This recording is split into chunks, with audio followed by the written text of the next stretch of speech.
Frederick awoke once again. It was a reasonable day, and the weather looked like it was going to be quite fine. While Frederick was having his breakfast, he contemplated that things just seemed to be the same every day, and he wondered if there would be any difference today that would make his life just that little bit more spicy. He ate his breakfast in silence. As usual, after about 30 minutes, he looked up and it was time to move. Here we go again, Frederick thought. As he shuffled along amongst the crowd, he thought to himself, there really has to be more meaning to life than this. Every day we shuffle in the crowd, getting jostled this way and that way, and this through this entrance and out that entrance, all the while trying to establish what the meaning to all this was. Frederick knew that when he was young, life was always full of adventure, and he would be able to play and run and enjoy the sun.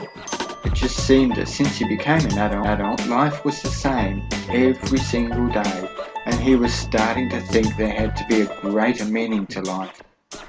Sometimes the crowd seemed to be in a bigger rush than other times, and he would always find himself being carried along by the crush of it all, and sometimes he felt that he could even just let the wave push him along and give not a single thought, not a single care where it took him. Frederick often spent the day just thinking that he was going to have to do all this again tomorrow. People had a saying for this kind of existence. However, Frederick just couldn't think of what that was at this moment. Today did seem a little different though. The rush was not quite as hurried. Frederick didn't mind. He knew that he would always get to where he needed to be in time. He then realised up ahead that there was a bottleneck forming. What's happened, he thought. This gave him some level of excitement. It was kind of refreshing to have something different happen, a sort of respite in what was normally a mundane existence. Oh dear, he thought as he saw some of his fellow travellers getting a bit flustered at what was happening ahead. As he inched closer and closer to what seemed like the source of the bottleneck, he could see that the pathway had been blocked.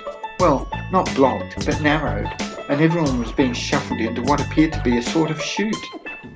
Oh goodness, Frederick thought, I remember now, it's shearing time. No wonder all the youngsters are panicking, they've not experienced this before. Frederick reached the chute, slid down it like a child on a slipping slide, only to be caught at the other end and unceremoniously dragged to a stall where the shearer began his yearly task of fleecing Frederick with a woolen coat.